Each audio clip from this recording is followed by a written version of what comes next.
Hello traders, John at StockBookie.com. Today we're looking at the SPY, the IWM, the Qs, the DIA, the IYT, the USO, the UUP, and the GLD. We follow the daily, weekly, monthly timeframes. We use technical analysis here at StockBookie.com.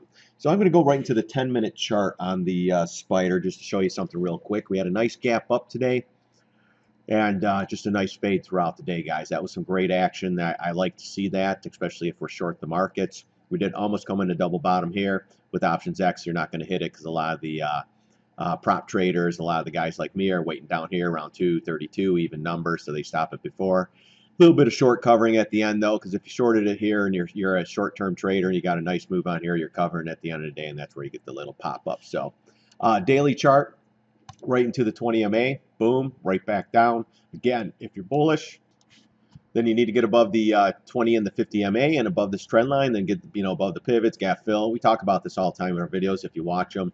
And double top, 242, then the 252 area, 250 as well. That's a big round number as well. But right now, we talk about this bearish pattern. Inside this inside bar bearish pattern, when it was here, it was looked a little bit bullish. It was like, all right, let's keep an eye on this. This could pop up. Let's see if we can get above the inside bar. Never did. Came right back in. Another inside bar going sideways. Let's see if we get more consolidation. We've been saying that since this red bar here. Let's see what happens if we go sideways. If we go sideways for another 4 or 5 days, then we're looking to set up possibly lower. Again, bullish, you need to get above at least the MAs, and then we'll go from there. Bearish, you need to crack this. Then I think you're heading towards the 223 to 220 area, and that's going to come down pretty fast and painless in my opinion. So you have a big gap fill at 223.62 as well. So we'll see when the time comes. The 200 MA will start to curl up a little higher. So I think the gap fill will be the spot to go possibly. But let's see what this pattern brings us in the next week or so. Or, I mean, if this thing starts coming in tomorrow, then we got to reevaluate and go from there. So, or we get a big gap up. Who knows at this point. Volume 2, guys, 68 million. You got to keep an eye on that as well. For that, some light volume there today again. So let's go into the IWM. IWM, great day as well. Same thing. All of them. Get up. This one actually started up, grinding right to this area. Boom, gave it up. A little bit bearish, popped it up, and then boom, boom, boom. Almost closed at the lows of the day. This one, not as weak as the SPY, but still a great little reversal here. You got to respect it. We go to the daily. We did also go into the 50 MA up in here and the 50% retrace. So we had a lot of resistance up in this area, double tops. So that was the place to take a trade. If you wanted to do a quick intraday scalp, boom, pulled right back and stopped right above the 20 MA. So right now, still chopping around in this bearish action. I'm still thinking these are coming in until this comes up and possibly pierces this 138.73. As long as it stays here, it goes sideways, this is building up pressure for more downside in my opinion. Again, bullish, pivots, all-time high, then maybe to 145. You can't get above the MAs, then we're just going to chop around, then we'll get lower prices. Lower prices, you know, this is setting up pretty good, guys. 127. Maybe 125 area, possibly 10 bucks on this one too. But again, we'll have to see. Look at this, so killing the puts, guys, killing the puts. Unless you're doing total short-term trading, boom, you'd be out today, or at least most of it out on a put position. Maybe you bought 10 contracts up here, sell maybe 8, keep 2, see if you can get another day or 2, and then boom, caught them, get out. So that's the IWM. Volume wasn't bad today though; it picked up a little bit. The Qs. Stayed a little buoyant today, just closed below the 20 MA, so still below the 20, but not bad showing today, guys.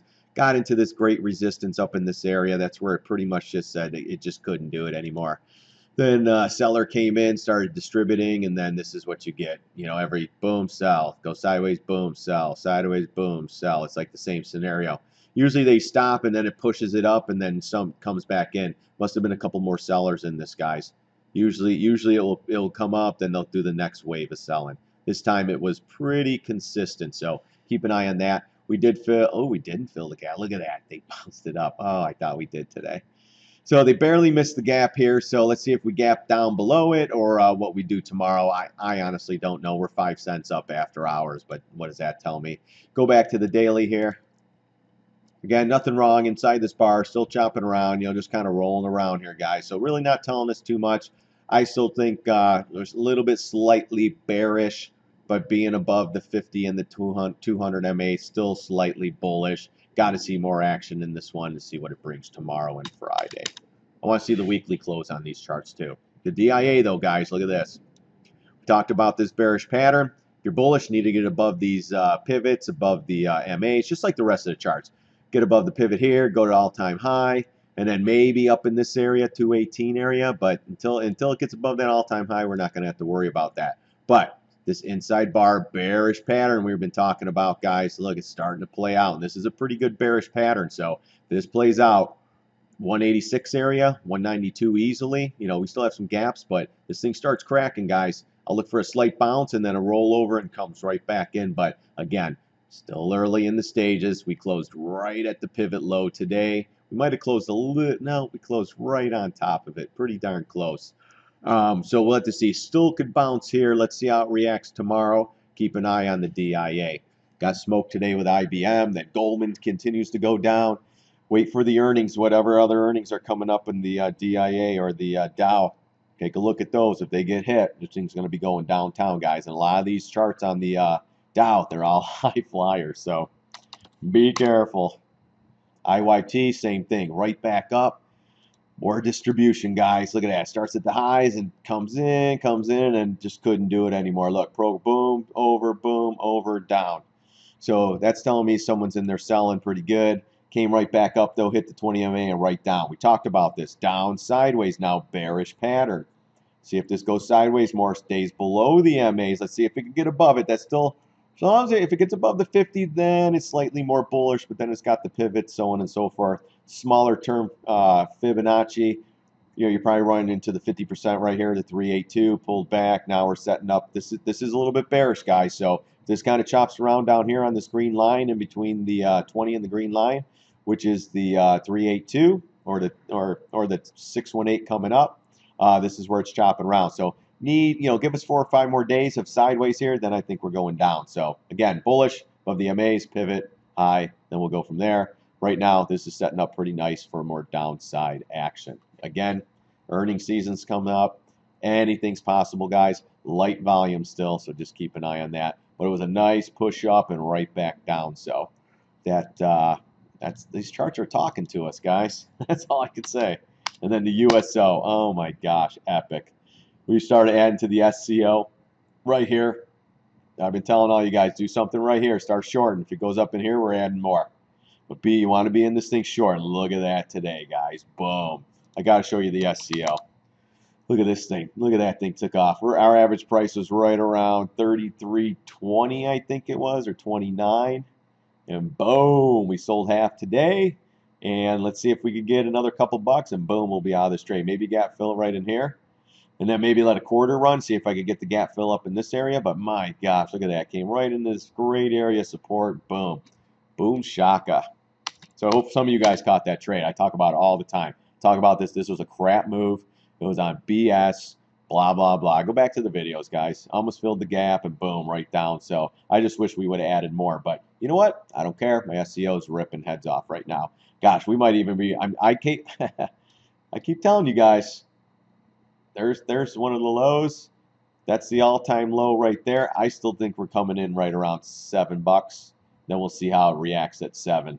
So this pattern's setting up for more downside, in my opinion. So, and plus their little experiment, it is setting up for lower prices, because if they can't handle it, the Fed, then the lower oil prices will give us more of a stimulus, and people will be like, oh, you know what, everything else is up, but gas is down. So I'm pretty happy about that. So you got to keep an eye on the overall picture with the USO. They do not need higher oil prices here with their experiment with printing money, buying bonds, winding everything down. So it's easier. Keep the oil down, and then we can do our little unwinding and stuff. Watch. Oil's going to come down, guys. If not, my trade will be done. I'll make money anyway. So we'll be watching these areas here. You got a gap to fill, double bottom and stuff like that. But let's see. It was only one day, but we got half out of the trade. We're done. All right, let's go into the UUP. So UUP just kind of held tough, 9 cents up, no big deal. But it did come in real good, though. It is holding this area here. We did fill the gap. We are back above it right now.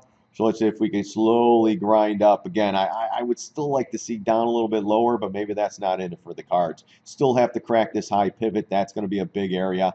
26.16. It gets above that, then we're talking higher prices. But again, let's see how this thing moves up, or does it chop around, consolidate for lower prices here.